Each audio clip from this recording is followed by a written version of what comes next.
Alright guys, so last Saturday I fished the Bass Open. It was day 3 of the tournament and I was able to come home with some hardware. I punched my ticket to my first Bassmaster Classic that's going to be in March down at Lake Guntersville. Super excited. It's a dream come true. I've been thinking about this ever since I was probably 6-7 years old, watching the Classic on TV, just hoping and dreaming one day I would make it there. I fished all the Eastern Opens this year with the goal of qualifying for the Classic, and I really thought it would happen or could happen at Oneida Lake just with how much experience I have there, and I've had a lot of past success, so I was really looking forward to this. So I'm just going to go through the entire practice, my baits I was using, and kind of how I got dialed in. So if you haven't saw before, you can watch my video before. About a month ago, it was on Lake Oneida. I won the BFL up there. At the time, the water temperature was about 83 degrees. And those fish were kind of a little deeper. They were in that 9 to 12 foot range. And then this week, when I got back, the water was 72-ish or so. And it pushed them a little bit shallower. They were in about 6 to 9 foot. And they were just up there and kind of starting to focus more so on shad than the gobies they were previously, and the perch fry. So for that, I kind of switched up my bait a little bit. Instead of throwing one in Tennessee shad, which was a green pumpkin color, I switched my drop shot up to a Cornerstone baits shimmy shot. It's called Ghost, as you can see there. It's a white, it's got that holographic belly, and what it does is it just perfectly mimic those shad. And I was throwing that on a drop shot. I was using about a 12-inch leader, as you can see here. I was using an Eco Pro tungsten weight. I would change the weight of that depending on how much wind there was. I was throwing a 1/4 ounce here when it was not as windy. When it got super windy on day 2, I threw a 3/8 and a half, just so I could keep better contact with the bottom. The whole setup here, it's a Dobyns. This one's a 702. I was also throwing one on a 703 with the same bait. Just sometimes I like to have a little more backbone against those fish, but it's a Champion Extreme. It's a Ardent 3000 C-Force reel. Ardent Gliss, which is the main line backing. It's bright yellow, high vis. That let me see the bait, kind of just start swimming off with it, and those little subtle jumps in my line. That way I knew how to bite. And I was using it on 8-pound Seagar Tatsu. That was my main line. It was about, I reel it up until I get almost back to my reel. I don't want to get stuck down in there, just kind of eliminate some more banging around of that knot there. The other bait I was throwing to mimic more of the gobies was the Hayabusa Brush Easy. You can see this head here. It's a 1/10 ounce with a new 1.0 hook, and this came out just within the past month. And what that did, compared to the old, they had a 20th, 1/13 ounce, it's a little bit heavier. So what that does is let me cast it better in the wind and have more feel. So I was throwing this when I was focusing more on just straight rock as opposed to where the rock and grass lines butted up. And I would just throw this out there as far as I could, get it away from the boat and just drag it along. And it looks, it's called the Deal is the color. It's a Z-Man, it's TRD.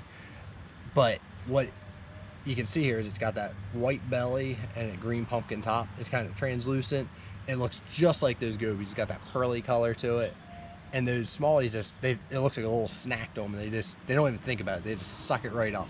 So that was the bait I was using. The jig head is still a C-Force 3000, same line. Actually, I bumped this up to 10-pound just because when you're grinding around those rocks, a lot of times you get the zebra mussels just nicking it all up. So just so you don't have to worry about them breaking you off, it's better. The rod, it's a medium light action. It's a Dobyns 722. It's an Xtasy series. It's their new high-end line of rods. It's amazing how far you can cast this little Ned rig with it, and it's just so sensitive. There's nothing I felt anything like this. So just the subtle little rocks, you can feel it bounce along the rocks. All of a sudden you just feel like, you wouldn't even feel the bite necessarily. You just feel it get light, and it was so sensitive you could actually feel that with the nano graphite they had used, that I think I got more bites before those fish would actually spit it out. So I was able to feel the bite and get the hooks into them. So let's talk about the tournament itself. Actually, let's start with practice. My practice was pretty tough. I went up the week before, actually a week and a half before the tournament, as I was helping with Kurt Dove's Pro Bass Camp. This is where we take out youth anglers. They're kind of just learning how to fish. Some of them are very good fishermen already and just trying to learn from the pros and get some more experience and get dialed in on fishing. A lot of them were from down south, so they hadn't done a whole lot of smallmouth fishing, which was kind of fun, getting to put them on those big smallies. So that week, the bite was, I thought it was tough then.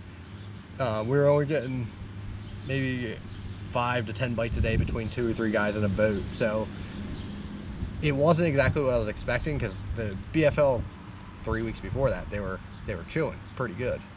And they weren't in the same areas, so I wasn't able to kind of just exactly dial in what was going on.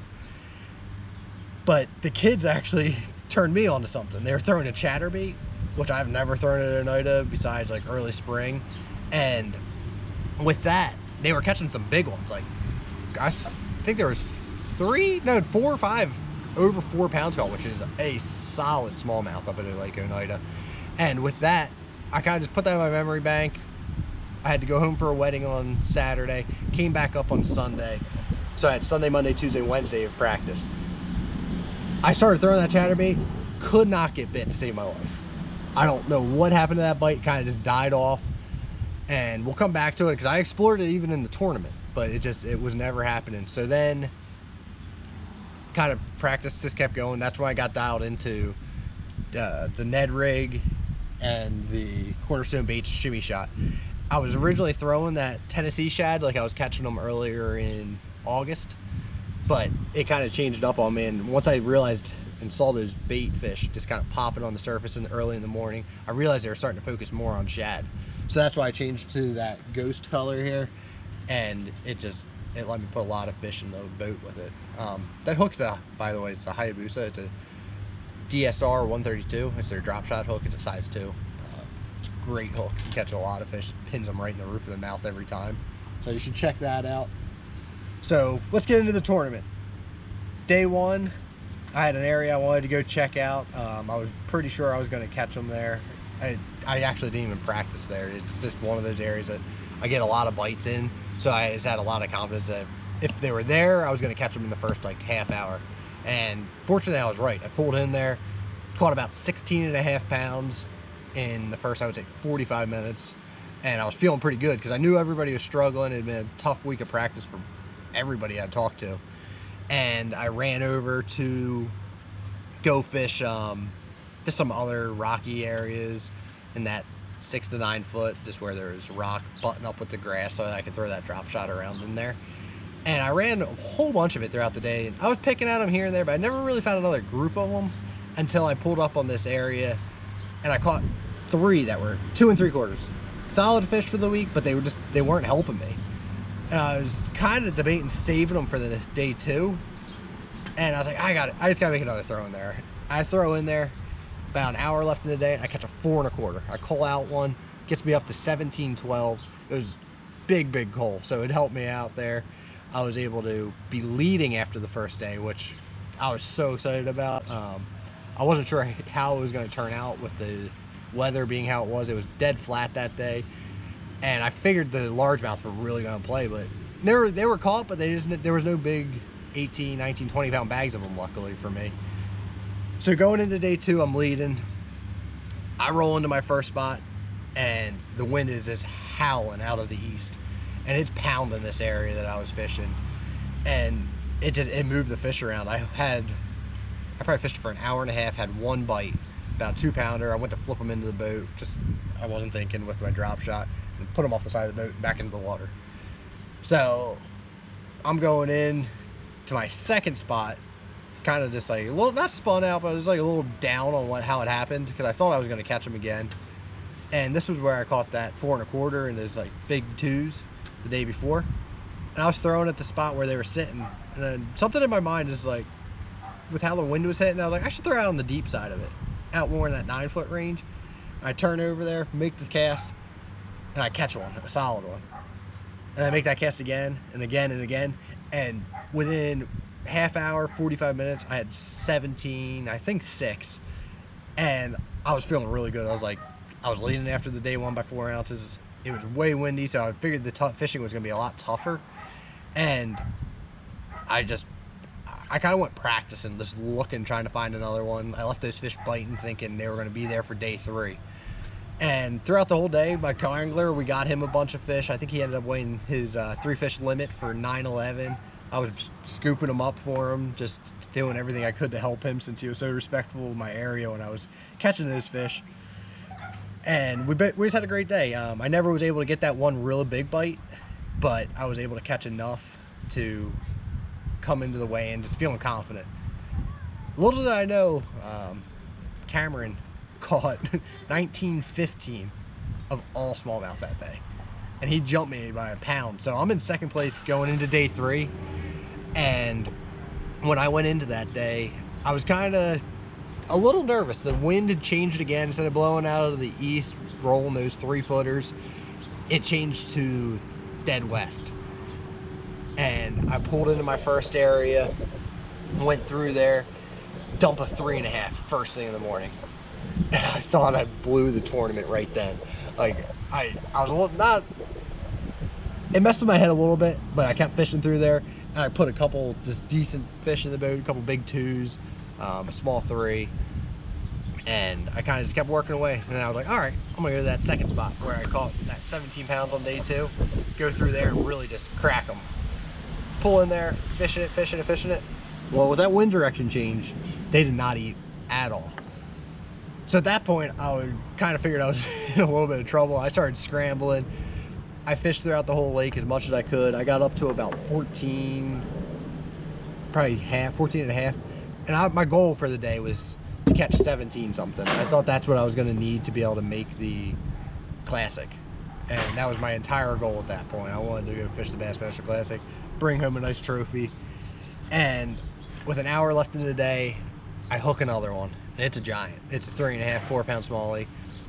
It's jumping. I survived the first 3 jumps, and I get him probably within 15 feet of the boat. And he's digging, and he jumps again. And unfortunately, he freaking throws that drop shot out of his mouth. And basically, that was the end of my day, I thought. I was very, very upset. I thought I lost my shot at the Classic. I was going to miss out on my dream there. So I was kind of bummed. And I kind of shook it off as fast as I could. It took me probably 2-3 minutes just to get my head back right, line back up, start throwing in there again. At this point, I had about a half hour left in the day, and I was able to call 2 times. They weren't big calls, but they were enough to get me up to 15-6. And at the time, I still didn't think I was going to have enough to win. Cameron had that 1-pound lead on me. Jamie Hartman was right behind me, and it wasn't setting up. There was just too much opportunity. I left a little bit too much wiggle room, I thought, for me to close the door. So we get in the boat, drive back to the ramp, load up. We had to drive over to Bass Pro Shops over near Hayabusa Lake in Auburn.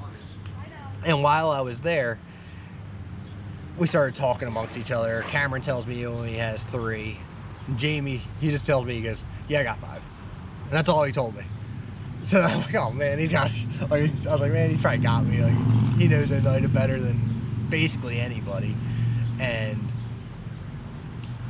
he was just talking, and then he goes, you really want to know what I got? You really want to know? And then we were talking, and he finally goes up to his boat and pulls out 1. And then he pulls out a second one. And there were 2 little ones. It was just 2 small fish. He had 3 solid ones, and he said he lost a couple as well that day, just like I had. But that was kind of when I started to sink in that I might have won this tournament. So we went through the weigh-in. Dean had caught a big bag the last day and jumped up way up to be leading the tournament when I came up for the weigh-in. And fortunately for me, it worked out. I was able to bring home the victory, and it's a dream come true. I get to have this sweet trophy. Even more exciting is I get to go fish the Bassmaster Classic. So thanks for following along. You can go to my website, you can go to my YouTube channel and subscribe to it. That'd be greatly appreciated. Thanks so much, and we're gonna go try to catch some big smallies now up at the Thousand Islands. All right, see you guys later.